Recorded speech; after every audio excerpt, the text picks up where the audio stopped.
If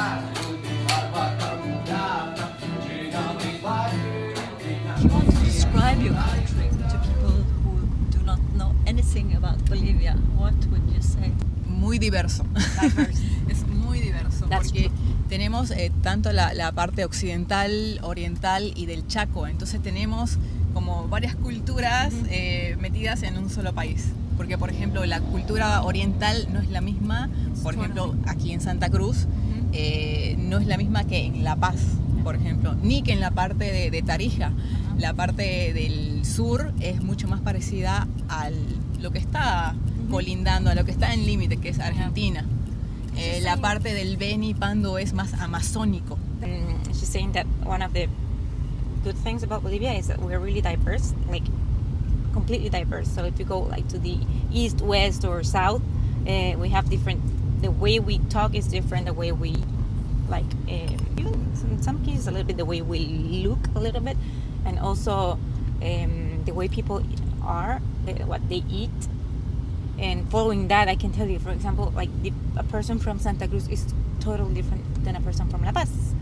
A person from Santa Cruz can be even happier because of the weather. Like in La Paz, even the weather makes people be like, I don't know, more serious. It's colder, it's attitude, you know.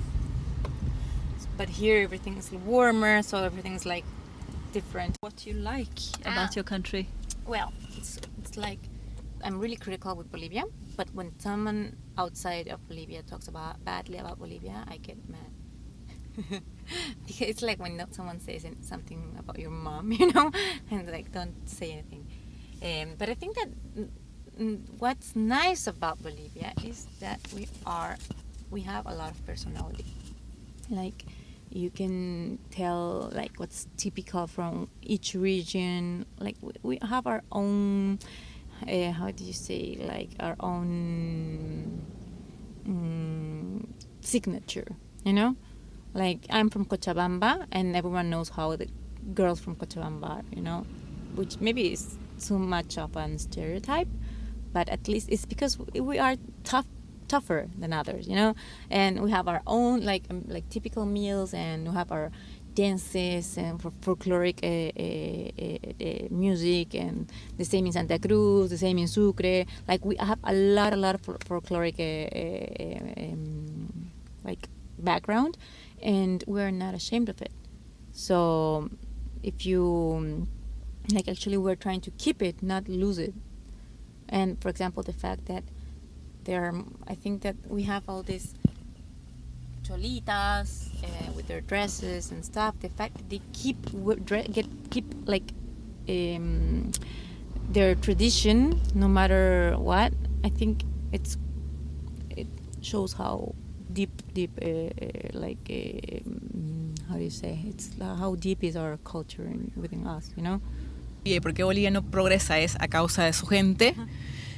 Yo pienso que a la vez, o sea, lo peor y lo mejor de Bolivia es su gente. She's saying that there's a paradox between, like, because many people says that the reason why Bolivia is not able to go further and develop is because of its own people. But on the other side, what she thinks is the best is Bolivia's own people, right? Continue. Y sí, porque, a ver, yo siempre quise salir de mi país y vivir en otro lugar. Siempre fue mi sueño porque nunca me sentí parte de... por mi forma de pensar, nunca me sentí tan propia de Bolivia. Siempre me sentí como una extranjera en mi país. For a person here in Bolivia, but now, I mean... ¿Qué más dijiste? De que siempre te sentiste extranjera en Bolivia. En mi propio país, por simplemente la forma de pensar. For the way she thinks. Sí, pero a la vez, como no pude salir a otro lugar y me quedé, obviamente sí he viajado a otros lugares, pero realmente yo digo que lo que extrañaría de Bolivia es justamente su gente, porque te encontrás con una calidad de personas con las que podés contar para cualquier cosa.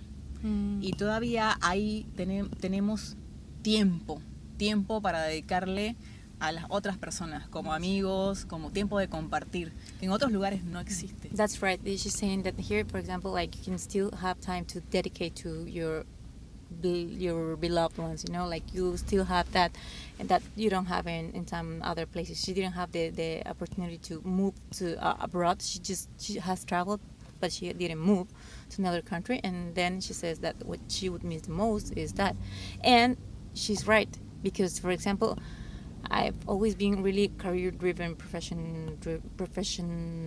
success driven, and to the point that I forgot what wasn't important. And here I just walk around with a package of cards, cards to play cards, in my bag, because every time we have a time, my husband and I just play and stuff like that I would never have thought about doing when I was living in Chile, or because I had I was so always thinking about, okay, if I'm not working, then I'm running because I want to run a marathon, and if I'm not running, then I'm studying English because I gotta take the TOEFL and GMAT to get my MBA and blah blah. And I forgot about all that, because I'm here and everything's slower, because we are more the fact that you have 3 hours between from 12 to 3 p.m.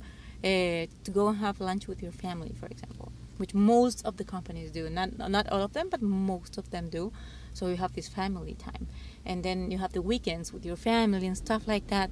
That's something that you don't have, for example, in the US, because everyone lives they just leave leave their houses really early, and then they just move to somewhere else, which is far. But here, everyone's so attached. That the meaning of family, it's really, really important. How is the situation for the indigenous people here?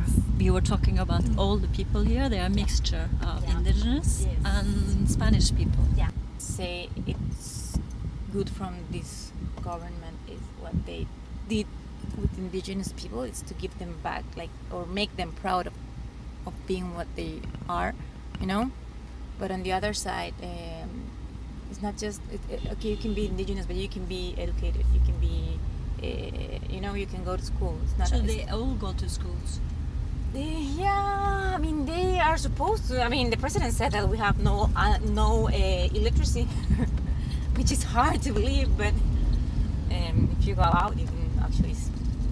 It's there. We have a lot of people that don't know how to read and write, but we do have really, for example. Public schools are not good, and are really they're actually really, really bad, and on the other side, we do have public universities that are free and that are quite good. So you can you can actually get into college. It's not you can do it, and we have really good examples of indigenous that got into college and that went to school and that are really educated. For example, this gentleman, what's his name? Victor Hugo Cárdenas. He ran for president. He was going to run for president when Evo Morales ran for the first time, and he didn't. But he was the vice president of one of the governments of Gonzalo Sánchez de Lozada, who's on trial right now in Miami. But this gentleman, I had the opportunity to listen to him in person a few weeks ago. He is so educated, and you can talk to him about everything. He speaks indigenous, meaning Aymara and indigenous languages, but then he speaks other languages and he knows a lot. So but what he said, which is really painful and true, is that, for example, his last name is Cárdenas, right? But his real last name was an indigenous last name, which is, I think it was Choquehuanca or something like that. Because here we have a lot of Spanish last names. You can see our indigenous president's last name is Morales. Morales is not an indigenous last name. But the reason why his last name is Cárdenas and not Choquehuanca is because his father wanted to go to college, and in order to go to college, when he took the exams, they told him this was years ago, right? Not right now. You can get to college with whatever last name But this was a few years ago. I mean, that was like maybe the reason why we got into this point, where you have like a lot of like two poles. But what's happening right now is that it's not only, we don't have these two poles anymore. We have many poles, because before it was like indigenous and non-indigenous. How is it to be a woman versus being a guy? That's tough. It's really tough because this is a really chauvinistic country. So, for example, I don't know, I grew up in a family where, my dad worked and my mom didn't. And even though my family was kind of traditional, but on the other side was weird because my mom was really like tough and she had like the tough character, and my dad was more like smooth in a certain way. But then in like reality is that here men are really, really chauvinistic. That's the word, right? Just like this male macho figure is like the one that's the normal thing, and where the woman has to serve the husband. My grandmother keeps telling me that I have to serve my husband, and for example, I don't know, that I cannot leave him because I left him for a year when I moved to Madrid, and that was like a family Crisis. thing. Like everyone was like, how can you do that? Like, you don't leave your husband. Yeah, but if it was the other way around, I would have moved with him, as I'm moving here right now. But he didn't move with me because he was growing his career, and he didn't want to make that cut. So, but it's the way it is, right? And here it's tough. It's tough because even in like, you can see how we are raised in this environment where you have to be really like please the man. But that's gonna change, right, Susana? Que somos un país muy machista. O sea, como que hay que servir al hombre, como que it's really weird if you like, I don't know. Sí, o sea, es algo que ya está cambiando. No sé si podés traducir. Ajá.